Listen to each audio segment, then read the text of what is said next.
Ibu Susi Pujiastuti, Menteri Kelautan dan Perikanan. Sebelumnya selamat Ibu sudah menjadi Menteri di Kabinet Jokowi JK. Ibu sadar dalam beberapa hari ini Ibu sudah menjadi trending topik di dunia maya? Antara iya dan tidak. Iya dan tidak itu artinya apa Bu? Kadang-kadang ya karena terlalu cepat, begitu tiba-tiba dan tidak terpikirkan sebelumnya, tidak terencana sebelumnya. Yes. Lalu juga kadang sedikit seperti feeling strange, karena sudah mulai sekarang ada protokoler, ada Belum terbiasa dengan semua itu? Iya, ya, adjusting. Dan digest many impressions. So. Yang menarik adalah Ibu menjadi sorotan sebetulnya karena Ibu menjadi bagian dari 1 dari 8 menteri perempuan yang duduk di kabinet saat ini. Ya. Menurut Ibu seperti apa? Was good feeling bahwa ada 8 orang wanita di kabinet. So lihat, oh banyak, nggak cuma 4 orang, kan sepi kalau cuma 4 atau 6 orang. Sekarang ini ada 8, dan beberapa sudah kenal ya, dan jelas-jelas beberapa dari mereka kan memang sangat berprestasi. Iya.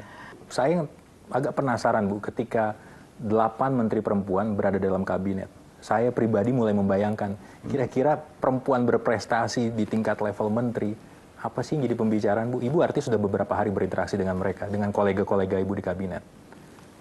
Apa yang bisa diobrolin? Sih. Kemarin 2 hari kemarin kan sibuk sama audiens dengan Pak Presiden, kemudian hari ini sibuk dengan pelantikan, kemudian juga rapat kabinet pengenalan pertama tentang program-program, itu aja belum sempat interaksi satu sama lain secara close gitu ya, belum.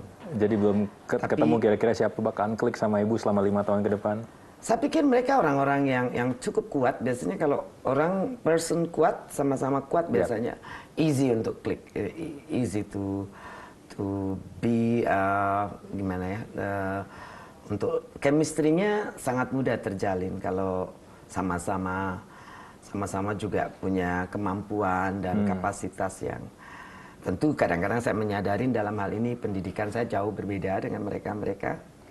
Background saya juga jauh berbeda dengan mereka. Banyakan pengusaha wanitanya mungkin cuma saya di situ, dan yang lain kebanyakan karier, patron dan Mbak Puan saja yang berbeda. Kalau Mbak Dini dulu, Mbak Dini pernah di swasta juga. Karena Ibu sudah menyinggung duluan, sebenarnya saya mau bertanya soal itu, tapi karena Ibu sudah membahas lebih dahulu soal pendidikan Ibu tahu kalau masyarakat juga sekarang salah satu yang tengah disorot adalah latar belakang pendidikan Ibu. Ya. Saya rasa hal yang sangat wajar kalau masyarakat sebagian ada yang menyaksikan, ada yang tidak yakin gitu, dan saya juga tidak menyalahkan. Saya cuma tahu bahwa saya selalu bekerja dengan komitmen penuh.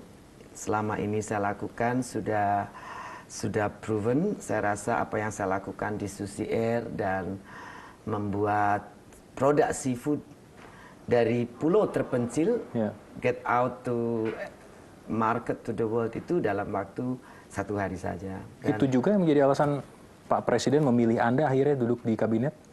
Karena saya dengar waktu di pelantikan kemarin Anda luar biasa disanjung. Kalau alasannya itu kata siapa? Ada beberapa kalimat ya. Bocoran dari mana? Presiden waktu itu menggunakan beberapa kalimat ketika menyebut nama Ibu Susi. Wah, kalau apa yang Pak Presiden pikir tentang saya, you mesti tanya Pak Joko Widodo, Pak Presiden. Mungkin Anda punya perkiraan kenapa sampai akhirnya oke, saya duduk di kabinet saat ini. Mungkin ya Pak, sebelum ini juga Pak Presiden kan pasti lihat dengan tim menganalisa kurikulum vitae semua. Ya kalau secara pendidikan saya hanya sampai SMP, SMA kelas 2 keluar. Tapi kan juga proven bahwa sudah banyak recognition, saya tidak mengatakan itu penghargaan, recognition dari APEC, dari yang saya juga surprise bahwa APEC memberikan saya penghargaan untuk 22 wanita seluruh dunia dalam inovasi di bidang ekonomi. Kemudian tahun 2005 atau 2006 dari Pak Presiden untuk UMKM. Ketika masyarakat memberikan sorotan ke Ibu, ada beberapa yang memberikan apresiasi. Mereka bilang, oke, ini salah satu menteri perempuan yang bisa kita acungi jempol, tapi di sisi lain juga ada keraguan yang datang ke sosok Anda. Anda menanggapinya seperti apa? Wait and see, dan mudah-mudahan masyarakat bisa lihat apa yang saya bisa kerjakan nanti. Anda memberi limit ke diri Anda sendiri, misalnya dalam sekian waktu saya akan melakukan ini, effort saya akan ada di sini. Saya tidak pernah set up limit, tapi selalu ingin everything is done as soon as possible. Ketika Anda menjadi menteri saat ini, tentu ada proses. Berapa lama atau kapan tepatnya Presiden menghubungi Anda, oke, Anda akan duduk di kabinet sebagai menteri saya? Nggak tahu, hanya malam-malam saja suruh ambil baju putih seragam, itu aja. Kapan persisnya malam itu, Bu? Di bulan apa mungkin? Hari apa, tanggal berapa?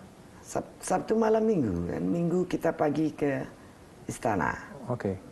Jadi Anda baru dapat kepastian hanya dalam waktu kurang dari beberapa hari sebelum pelantikan? Not even hari. Not even hari? Kan audiens hari Minggu toh, perkenalan. Betul. Ya, so Less than night 24 before, hours? ya. Kurang dari 24 jam? Yes. Anda kaget? Sesuatu yang datang begitu tiba-tiba dan big thing, jadi mungkin karena saking kagetnya jadi tidak kaget. Tapi sebelumnya Anda belum pernah bertemu dengan Presiden? Misalnya diajak untuk ngobrol-ngobrol soal Bertemu kelautan? dengan Pak Presiden hanya kira-kira 2 minggu sebelumnya. Saya ketemu di Halim saja, say hello. Beliau pulang dari Solo. Karena charter pesawat kita, saya sudah beberapa kali, saya tahu Pak Presiden sering pakai pesawat kita, charter. Nah, cuma saya belum pernah ketemu beliau. Nah, waktu itu setelah beliau jadi presiden, mau dilantik, terbang ke Solo, saya say hello di Halim. Itu aja pertama kali. Ini menarik. Jadi sebetulnya Anda belum pernah bertemu sama sekali? Udah. Sudah pernah yang waktu di malam say hello, itu, ya. waktu di Halim itu tadi ya? Artinya dan juga tidak sempat ngobrol, hanya jalan saja sampai beliau kembali. Karena begini, saya pernah mendengar Pak Presiden dalam banyak kesempatan tidak pernah mewawancara dalam suasana formal calon menteri yang tengah diseleksinya. Ya. Artinya Anda juga belum pernah bertemu kesempatan semacam itu. Misalnya ditanyakan soal masalah-masalah kelautan, masalah perikanan. Belum pernah, Bu ya? Belum pernah. Kabarnya Anda sering dijuluki sebagai orang gila. Kenapa, Bu? Ada cerita apa di balik ini? Saya dapat informasi soal itu. Betul seperti itu, Bu? Iya. Kenapa, Bu?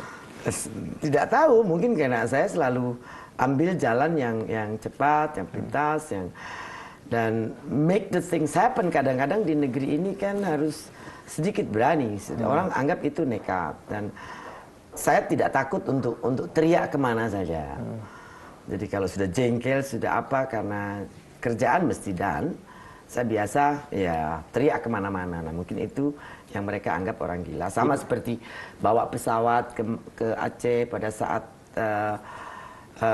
bandara seperti itu. Iya. Kemudian saya siapkan perahu dari Labuan Haji berangkat tengah malam ke Simelu yang sampai hari ini jadi pos pembelian lobster. Iya. Waktu saya dapat penghargaan pertama dari Ernst & Young, semua teman-teman bukan bilang congratulate you, tapi the people start recognizing kegilaan kamu ya, gitu. Iya. Jadi bukan.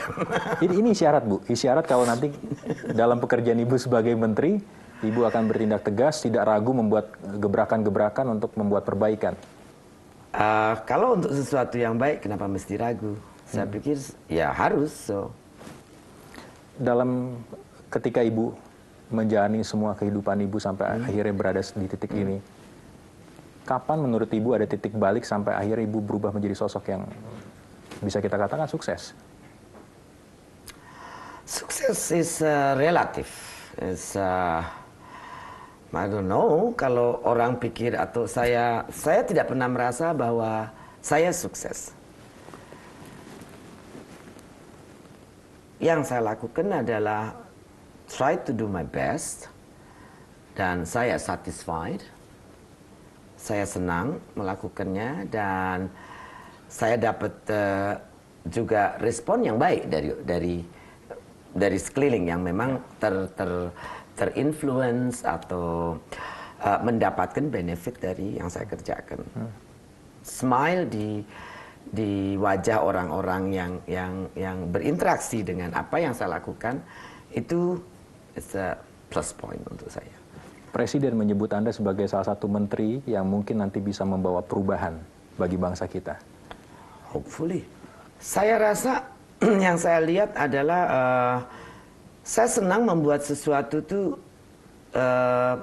membuat satu program atau planning yang bisa sustain tanpa harus too much maintenance. Tidak terlalu highly maintenance. Tidak high maintenance maksudnya kalau kita bikin planning itu bagus, program apapun terutama development itu mesti masukkan sisi komersial. Kalau komersial ini tidak jalan, dimodelkan development itu seperti subsidi, bantuan, tidak akan jalan. Dan itu akan menghabiskan anggaran terus-menerus. Dan kalau proyek seperti itu saya rasa tidak mendidik bangsa, masyarakat dalam hal ini untuk melakukan sesuatu yang sebetulnya nantinya bisa sustain.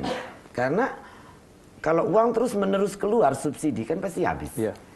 Nah, itu yang saya lihat kita mesti rubah mindset departemen itu menjadi seperti